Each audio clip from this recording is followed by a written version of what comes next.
Welcome, Larry, and thank you for setting this all up. Okay.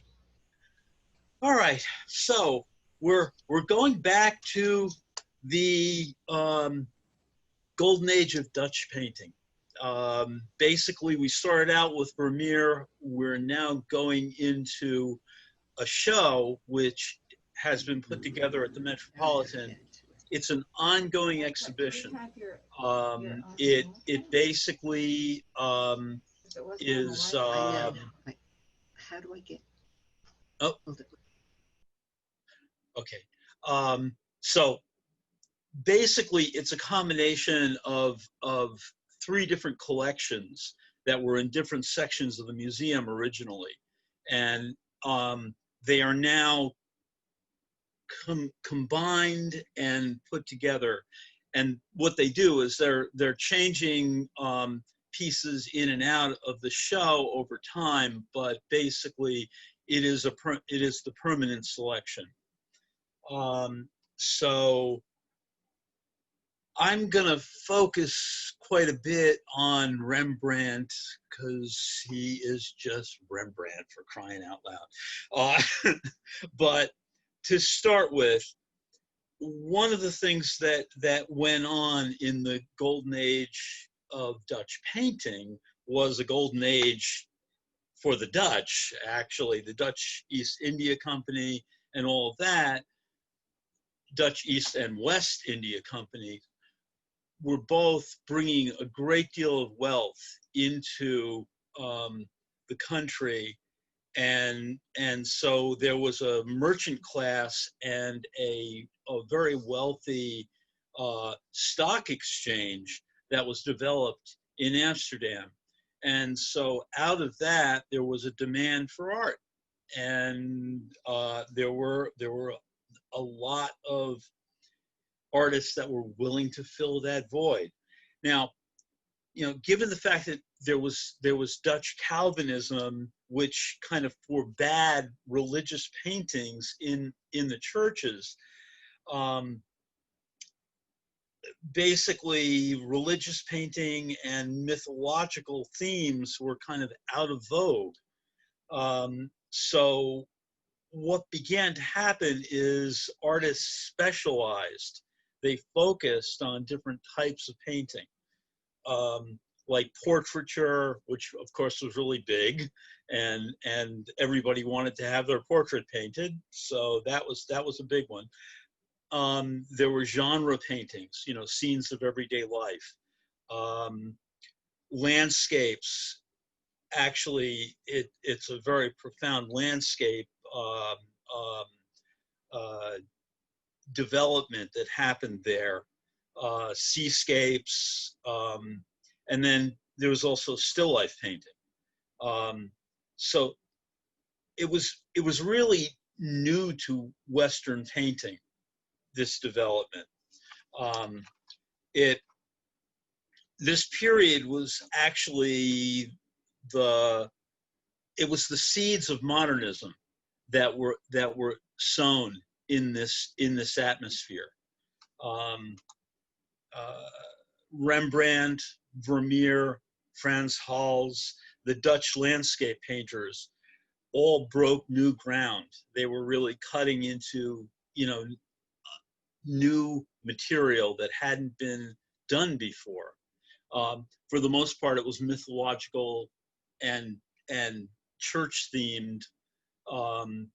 Aside from the aristocracy, who were getting portraits painted and all of that before that period, this is very new. So it was really there were several different types of painting that were coming to the fore. There was a very fine, refined painting, as typified by somebody like Vermeer. And then there was a rough painting that was typified by somebody like Rembrandt. Okay. So let's see. We're going to move on here. And here we have Titian who was 100 years before Rembrandt. And this is Rembrandt's response to Titian's Flora. He painted his Flora using his wife as the model, and she's a much more earthy lady than Titian's model, who was this goddess, this Roman goddess. Let's see. Okay, and you know, there were really different approaches and different moods and atmospheres that were being worked with. You know, the Franz Hals on the right is, you know, this very bawdy, very earthy kind of painting that was really big at that point with a lot of the folks that were around. They really loved this. They ate it up. And then there's Vermeer and the refinement of Vermeer. And Vermeer, you know, as I said in our talk a while ago, he was a kind of uncommon phenomena because he had the luxury of having a backer that really had first bids on anything that he painted, so he could take whatever amount of time that he wanted to take to develop these beautiful pieces.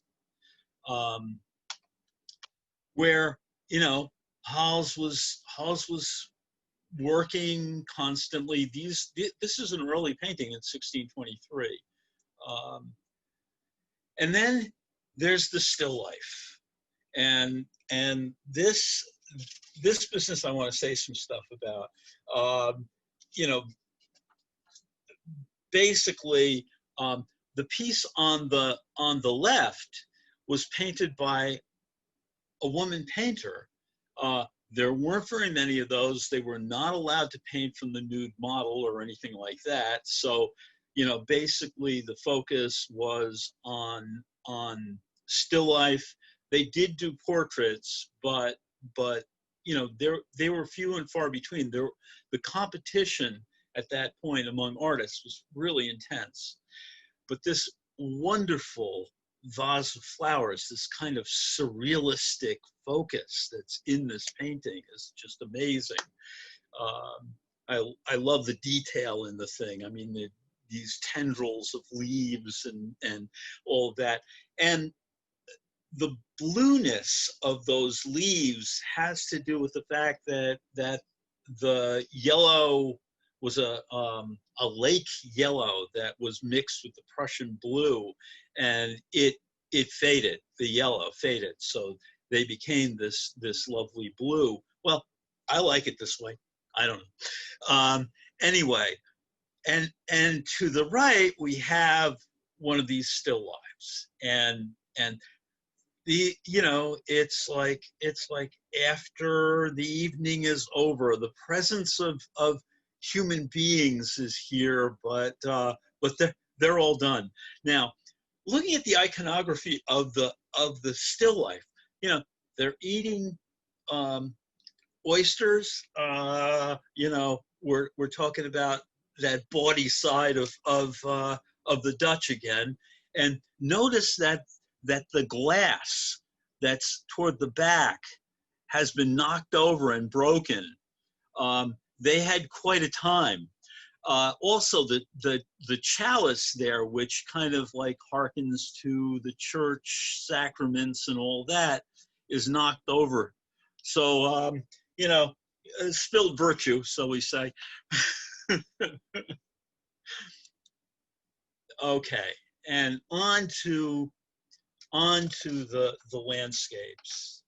And there was a naturalism that was developed in these landscapes that hadn't happened before. Landscape was kind of in service of. It was a setting for a biblical scene, or a setting for a mythological happening, or a battle scene, or something like that. and this painting was painted in and of itself for itself. Beautifully done. None of this was done plein air. You know, they didn't paint outside at that point because of the technical issues of grinding and mixing your paints and all that stuff. It was really a studio phenomena. But you can tell that they spent a lot of time out there doing sketches and gathering information and all of that. So I'm gonna move on to another beautiful landscape by Van Ruysdael. And you notice that, you know, basically 2/3 of this painting is about these clouds, which are pretty amazing. And again, it's studio invention. These guys went out there and they studied all this. They did a lot of drawings out there in nature. The interesting part about this is the vastness, the broad expanse, and the sense of perspectival merging of these roads and all of that. And off here in the distance, I'm going to pull up the focus. Let's see if I can do the zoom in. Over in here, you see, over in here, we've got the ocean, and we've got the ships, and we've got the merchants. Basically, the marine aspect of how important that shipping was to their economy. So this piece had everything. It had the farming, it had the countryside, and it had the ocean.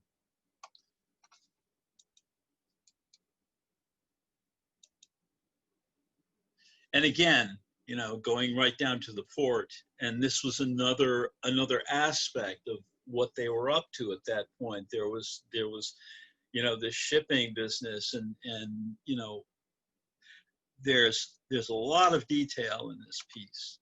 But again, 3/4 of it is sky. I'm gonna focus in on this one too and get in on some of, you know, what's going on here. You know, these guys are talking to each other. There's always these little stories that are happening inside these paintings. You know, there's this dialogue going on. There's these guys out here. You know, what's happening out here? The ship unloading and hauling in.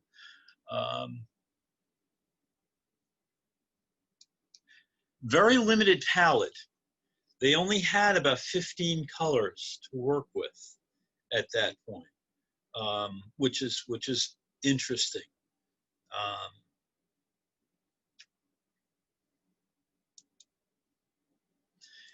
And now we're going to go to Franz Hals, who, you know, these were early in the 1600s. These paintings, so he was really before Rembrandt got into full swing.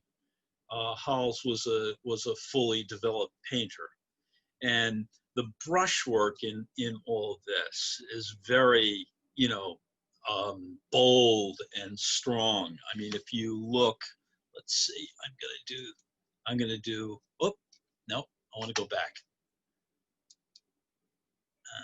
Previous. What I want to do. Larry, we have a question about the other painting. Go ahead. Somebody wanted to know why so much sky in some of the paintings you've shown. Is there a message in that? Well, I think that the dynamics of the sky were part of what they were fascinated with, and yeah, there were things that were in some of these paintings that were symbolic. You know, basically that their independence from Spain was all wrapped up there. Sometimes there were actually maps in those skies, but you know, as a person looking at it now, they're just beautifully painted skies. Now you can see the brushwork. You can see how luscious the paint was and what he was up to. And as far as a kind of jolly narrative, boy, this guy was really something else. Hawes was a very happy painter. Did very well for himself. Thank you very much.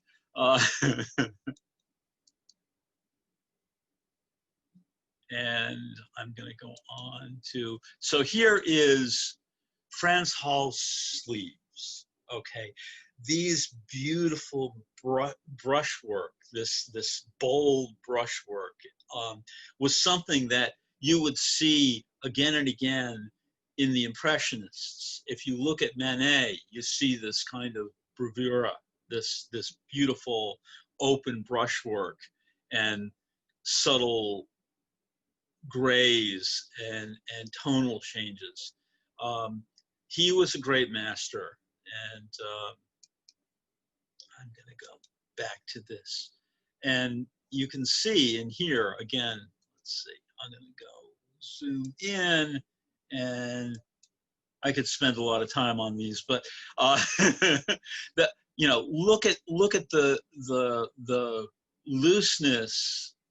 You know, one of the critics at the time said that there were two different types of painting. There was fine and rough, and the rough was much harder to do. One of the ideas is basically to do these things so that when you stood across the room from it, it really read well. And so we're going to move on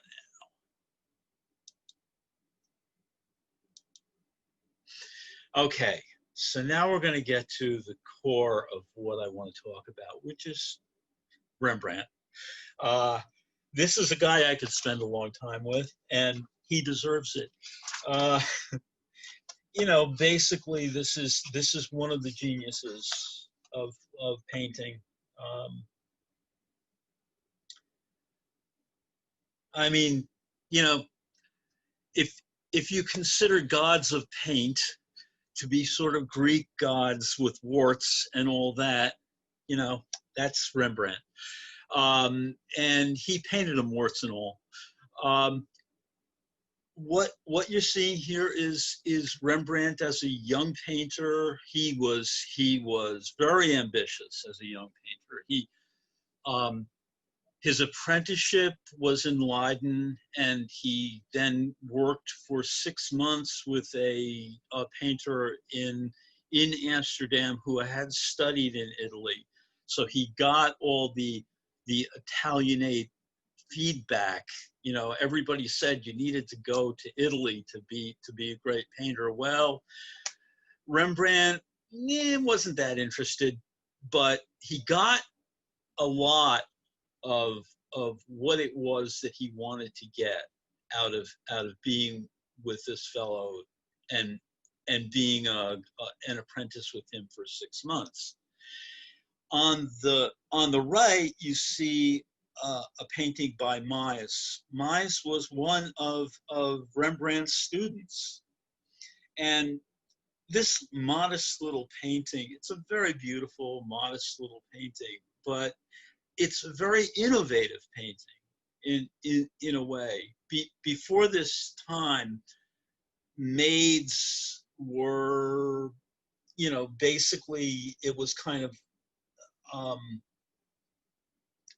looked on as characters of lust or characters of indolence. And this one is a very different scene. I mean, she's really, there's a kind of nobility to her humble task that he portrayed in this piece. So it's a very beautiful piece, and this is something that would have affected Vermeer. Vermeer did not come in direct contact with Rembrandt, although Rembrandt is his elder, but he did know Mies' work, and so there is a crossover there. Let's see. And, you know, these are, you know, more mature. Rembrandt's, this was when he was really courting the clientele. These are, you know, these are people who came to him for their rich and famous shot. And he was really good at endowing these people with you know, you really got a sense of their humanity, of capturing something of their character. And that was something that throughout Rembrandt's career, he developed more and more. A very soulful painter.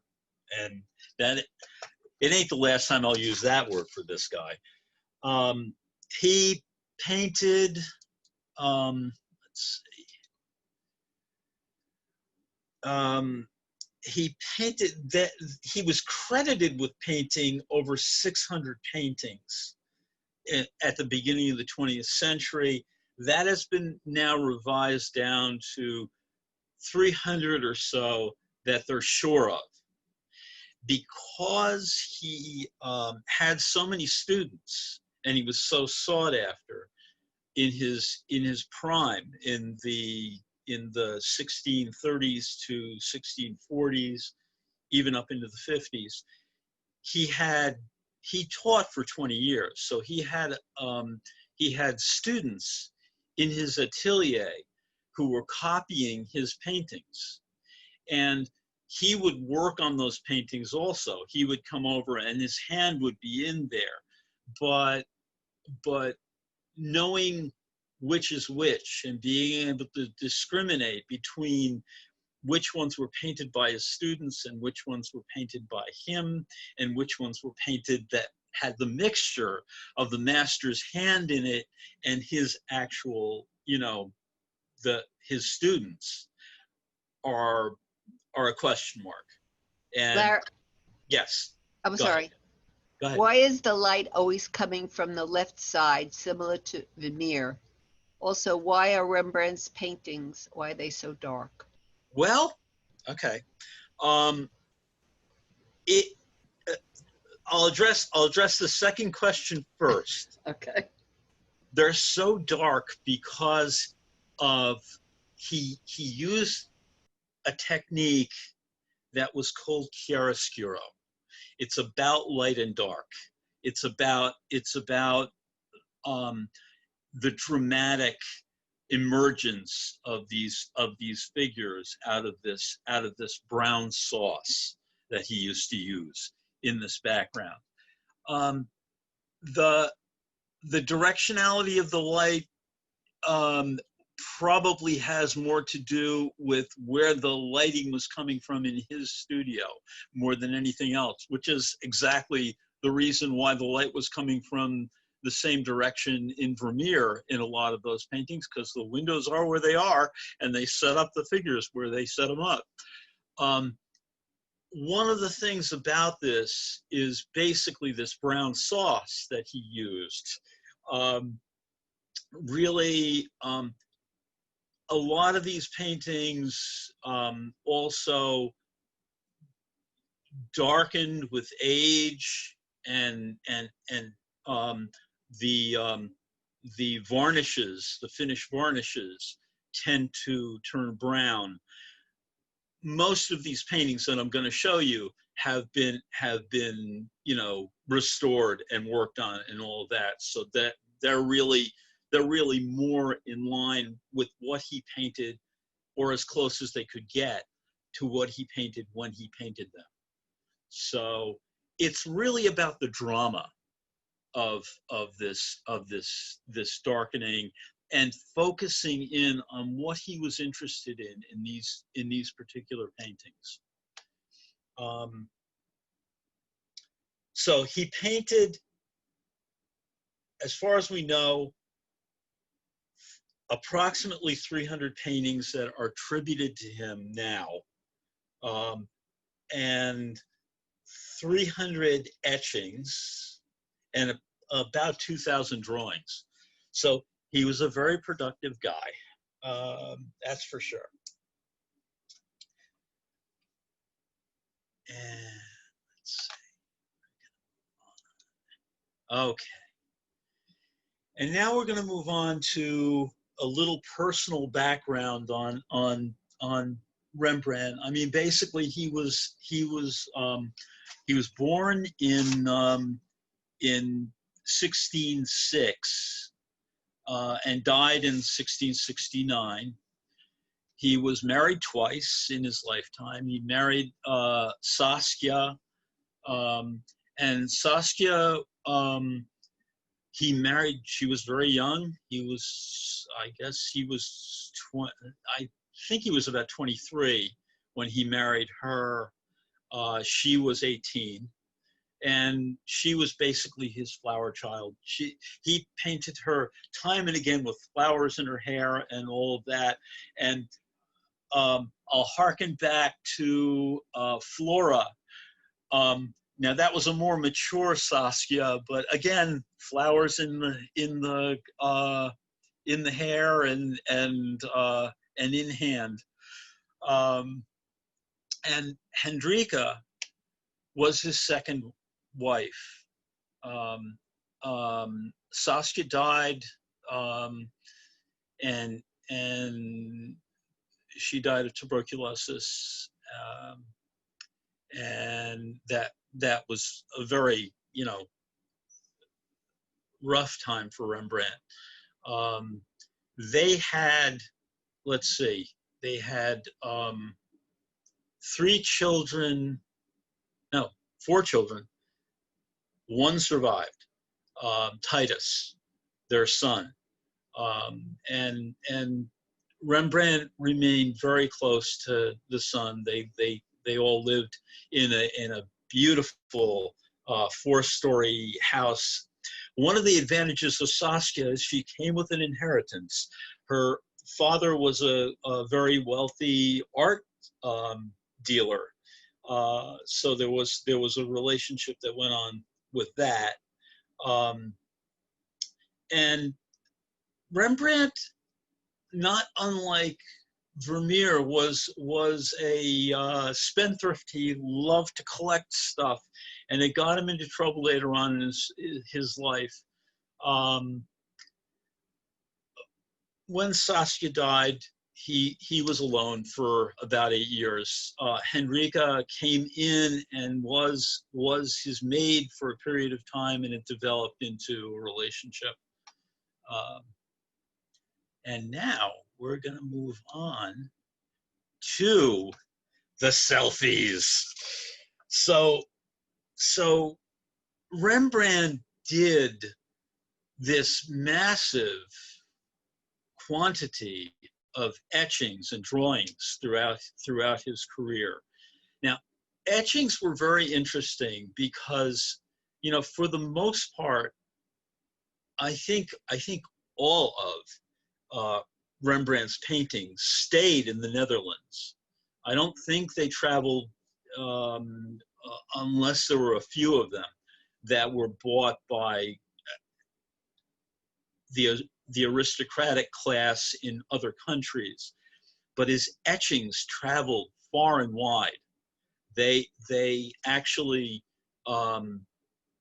these editions, they were small editions, but they were editions nonetheless. So if he did 300 or 400 of these etchings, those were editioned out into 50 to 100 etchings that would be sold and traveled throughout the world. So people got to know Rembrandt's work in France and in England and in Italy and Spain and throughout the world through his etchings.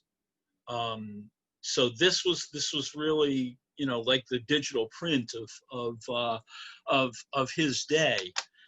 And so he did a lot of self-portraits. I mean, he did, let's see, 30 or so self-portraits. A lot of them in you know, the etchings. He did 40, 40, 42 self-portraits in oil.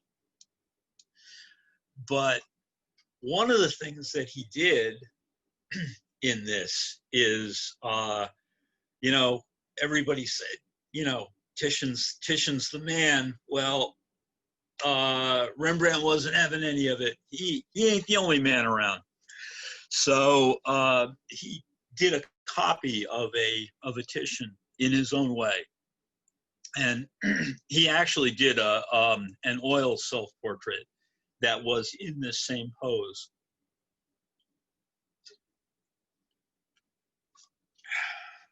Let's see if there's anything else I wanted to cover with this.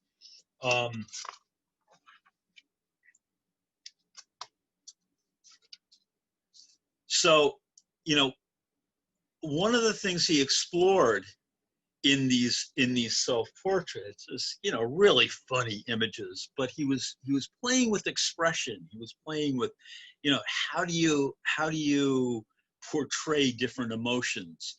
How do you make someone get what the feeling is that you want to portray in this person? So, you know, he developed this beautiful shorthand, this technique.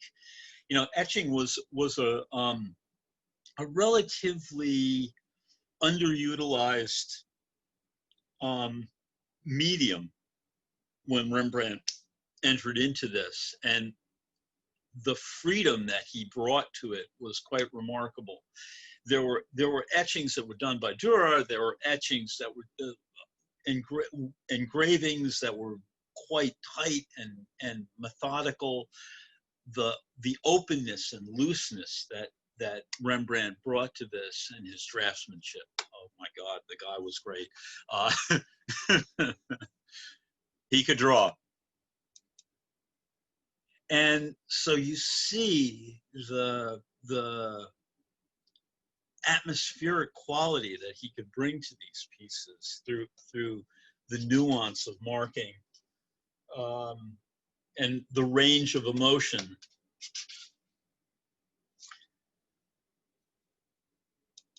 And then there's the funny hats. The guy was really into funny hats. I mean, he would do a lot of things with the hats in his portraits, in the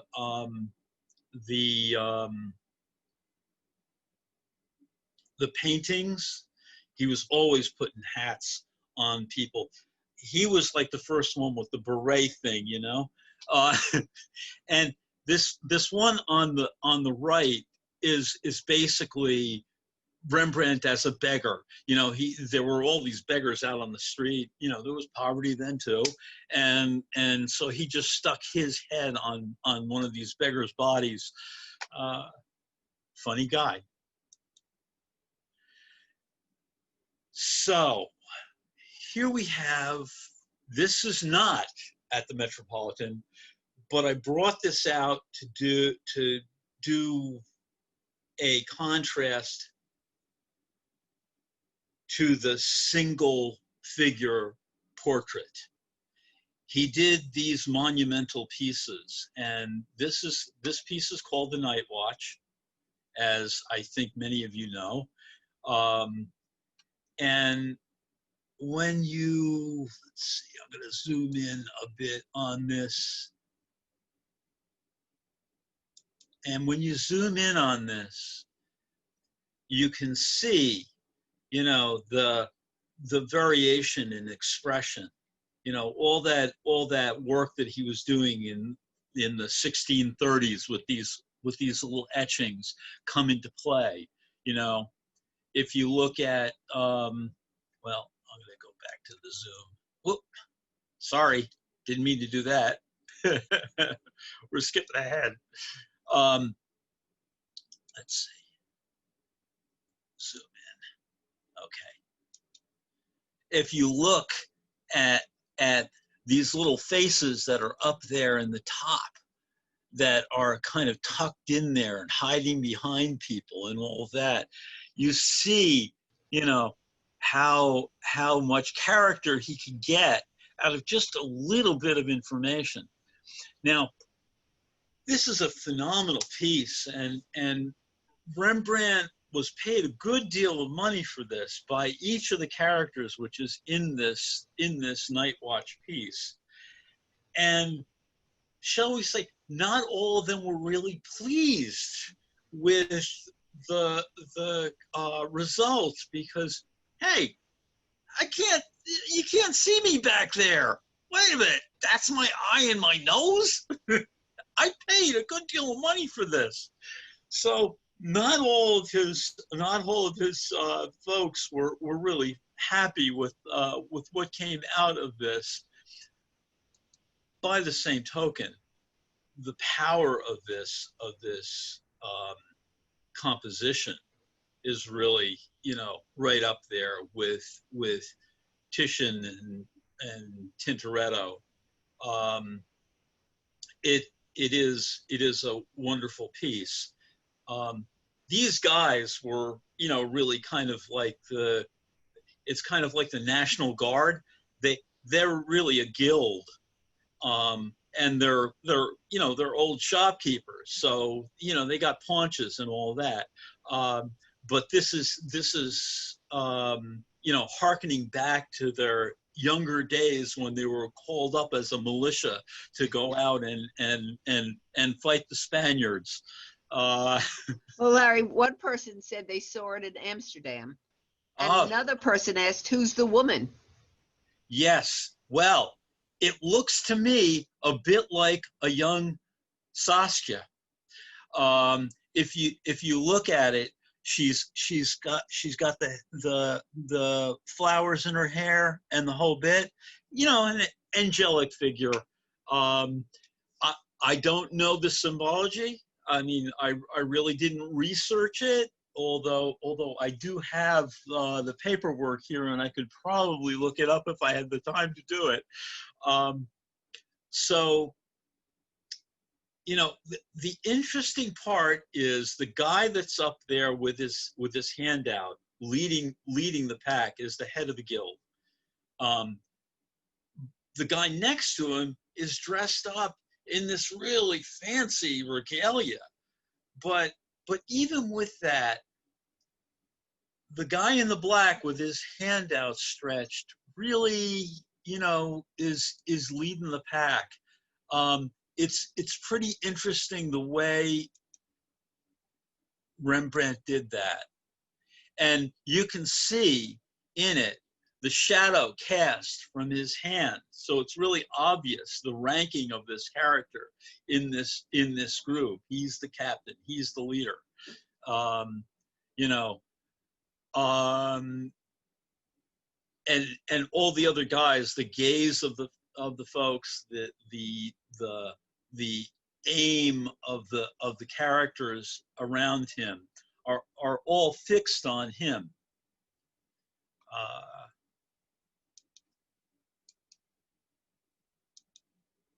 Okay, so now we're going to move on from that triumphant commission to, you know, basically Rembrandt developed as an artist a way of being true to himself in all of this. He really, you know, his use of paint was very unique. He would use impastos in ways that other people had never used them. The painting technique that he used, this thick to thin paint, he would build up very heavy layers of paint to draw your attention to places that he wanted the eye to go. And he did that in the Night Watch also, though it's hard to see in that small version of things. So I am going to zoom in right in here on this. Now, it's hard to see because it's so blurry. This is not a great reproduction. This is from the Frick. This one on the left is the one that is in the Metropolitan collection. So I will show you closer detail. But the one on the right is really, you know, just extravagant with his use of the impastos in that bodice that he's got, and in even in the use of the paint in his face. There's this thick impasto that's in there, and he gouged into it with the back of his brush. He just laid on these brush strokes, one on top of the other, and then would go over them with glazes to settle the painting down. And I'm gonna go in, let's see. Well, before you do that, Larry. Yeah. Somebody was asking me, is Rembrandt's face in the night Watchman? Yes, it is. Okay. It's hidden somewhere in there, and I have found it. I just can't find it on that little reproduction. But yes, he's in there. And what I'm going to do is I'm going to pop to this last piece, because it shows in here. You can see. Let's see. I'm going to go to the pointer.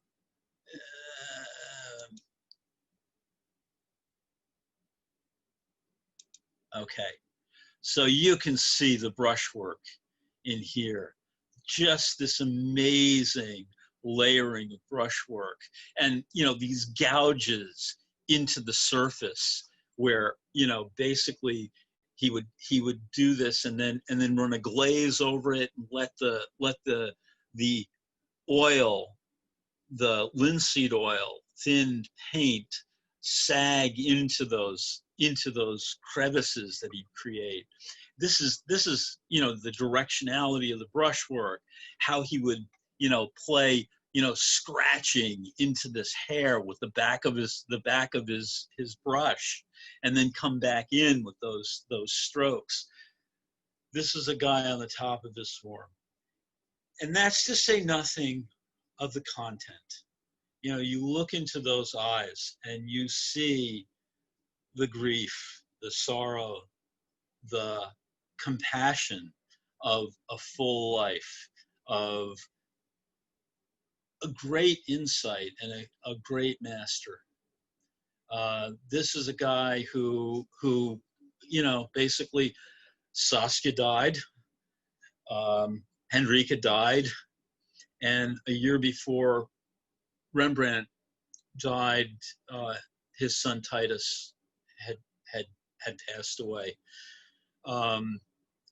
Rembrandt lost everything. Basically, that beautiful 4-story mansion that he and Saskia lived in was gone, because, you know, basically he just kept buying stuff, and, you know, everything had to be sold. And in the end, he continued to paint, and he continued to be respected by the artists that were around him through to the end, although, you know, he wasn't making a hell of a lot of money. The recognition was there. Now, you know, one of the things that happened in the Netherlands is the first generation of people that